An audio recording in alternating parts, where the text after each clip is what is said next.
I am so excited to have the Mattel Creations Exclusive Wun-Dar in hand, but oh my gosh, that purchasing experience was terrible and has a lot of us toy collectors wondering, is this Wun-Dar or Blun-Dar? Well, it's time to unbox and share my thoughts on just that on this episode of Geek Dad Life. Hello everybody and welcome to Geek Dad Life. It's your host, Jay Gladfelter here. Oh my gosh, it was such an ordeal to get this action figure, but I am so thankful and grateful to have it here on my table today. It is the Mattel Creations Exclusive Wun-Dar figure, and if you've been following this channel for a while, you know that it was an insanely stressful experience buying this figure on Mattel Creations. I actually streamed the process live on this channel, and the thing sold out in 2 minutes. Honestly, it transported me back to the Matty Collector days of trying to pre-order the figures, and it was so difficult and stressful. So, you know, I appreciate Pixel Dan's interview with the Mattel team, and they know that they need to increase production on future Mattel Creations releases. I really hope that the Wun-Dar experience is more of a one-off than what is to come for these action figures, because clearly there is demand for them, and clearly they need to make more so that everybody has a chance to buy one within a reasonable amount of time, especially when there's going to be a Mattel Creations exclusive Grizzlor in his most iconic look. This is probably one of my most anticipated and favorite releases because it takes me back to those early days of the internet when some images of the promotional Savage He-Man, the dark-haired He-Man, showed up and nobody knew where it came from, and it was just such a fun mystery. And I love that it turned into an actual original character in the classics line. It's why I subbed up to the original Club Grayskull back in the day. And then when the Origins line started, they did a fan vote to possibly add Wun-Dar to the collection, and he didn't win. It was heartbreak. So when they finally announced that this would be released at last year's PowerCon in Anaheim, I was over the moon. And maybe because of all of that anticipation, I was the most stressed out on the pre-order process for this thing. And I think the same was true for a lot of people, as this sold out in under 3 minutes. And it just was an awful experience, but hopefully that'll be the last of our bad experience with Mattel Creations. I love the stencil art that's been added to the front and the back of this Mattel Creations exclusive shipper box. They've been doing it with most of their exclusives, whether it's a convention exclusive or Mattel Creations exclusive, and I love it here. But let's get into the real reason why we're here, which is what is inside this very nicely decorated shipper box. Oh no, I can already feel it. The card's a little bent in there. I'm gonna open it so it's not the end of the world, but I will say if it's in a shipper box, it should be able to hold up better than that.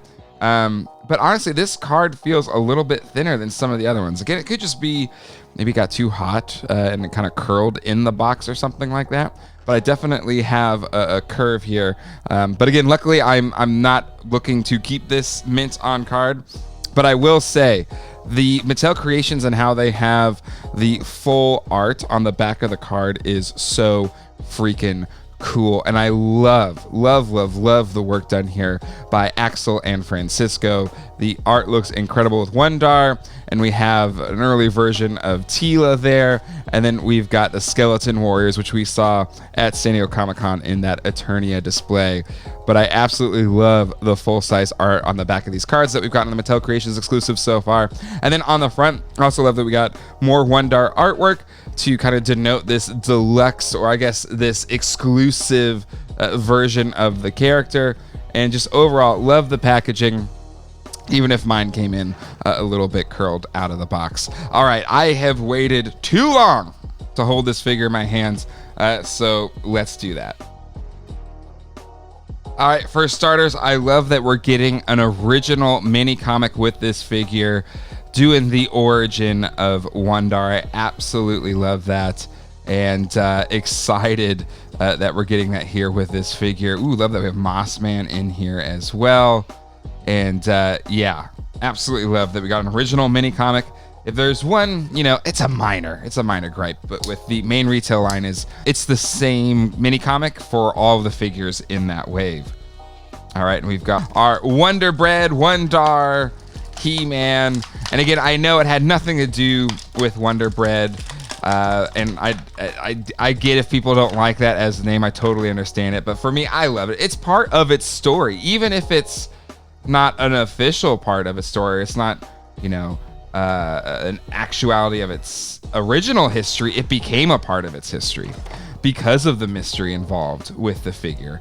So for me, I think it should proudly carry that, just because this figure represents just one of those fun oddities of the early days of the internet, and that's why I love it. It didn't come with this Zodak armor that was part of the weapons accessory pack. Just some kid put it on there, and then it became a part of its story. So I love the kind of patchwork representation that this character has, because just fans are essentially a part of this character's origin story, and I think that's really cool and really special. And I think that's why this character, this figure, is so important to me, because it's you know, it's something that wouldn't have existed if there wasn't the fervent fans that support He-Man and the Masters of the Universe. So that's why this character is special to me. That's why I don't mind that it's inaccurate to it's inaccurate to the original figure, but what it became, I think it's wholly accurate. So I absolutely love the fact that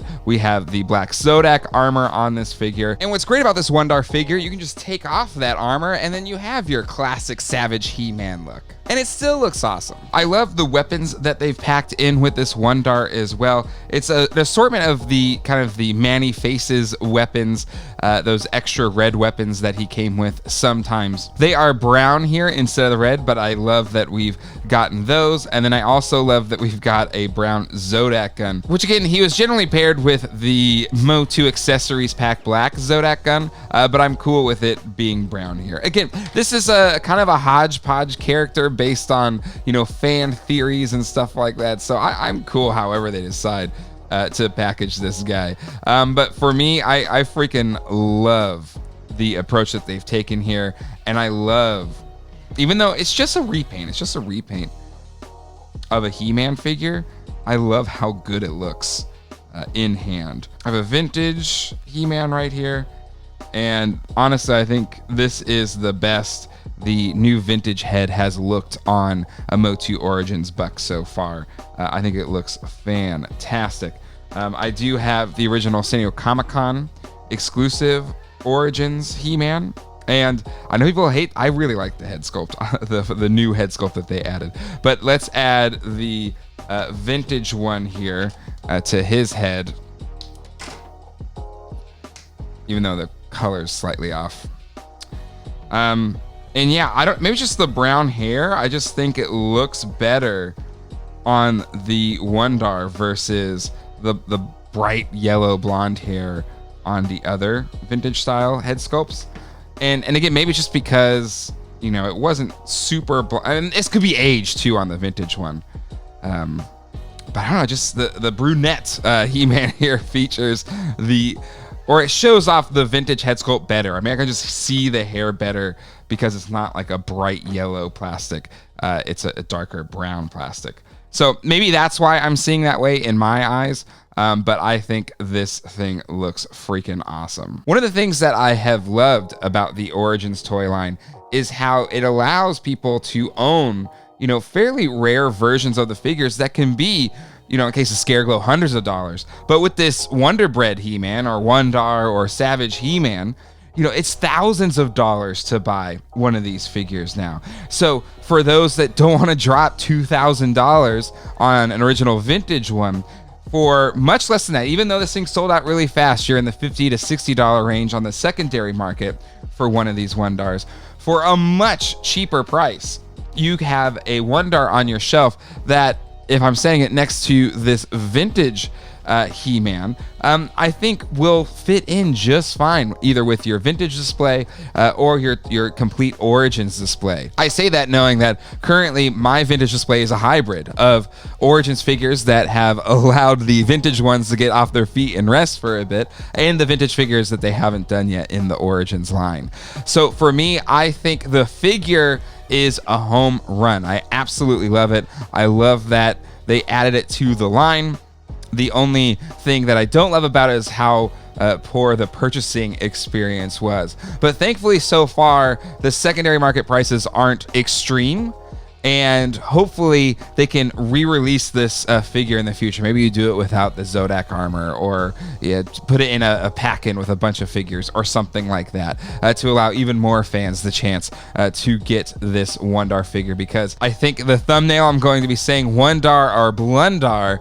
And no, this thing is Wun-Dar full. It's a great figure, and even though it's just a simple repaint, I absolutely love it, and I love that we have gotten it here in the Masters of the Universe Origins toy line. I'd like to thank the people that make this show possible, my patrons. You can find a full list of them right here. If you'd like to help this channel grow, become a patron today at patreon.com/geekdadlife. Definitely check out some of my other videos on this channel, like this one that YouTube wants you to check out, and one of my more recent videos. And until next time, hasta luego, and goodbye.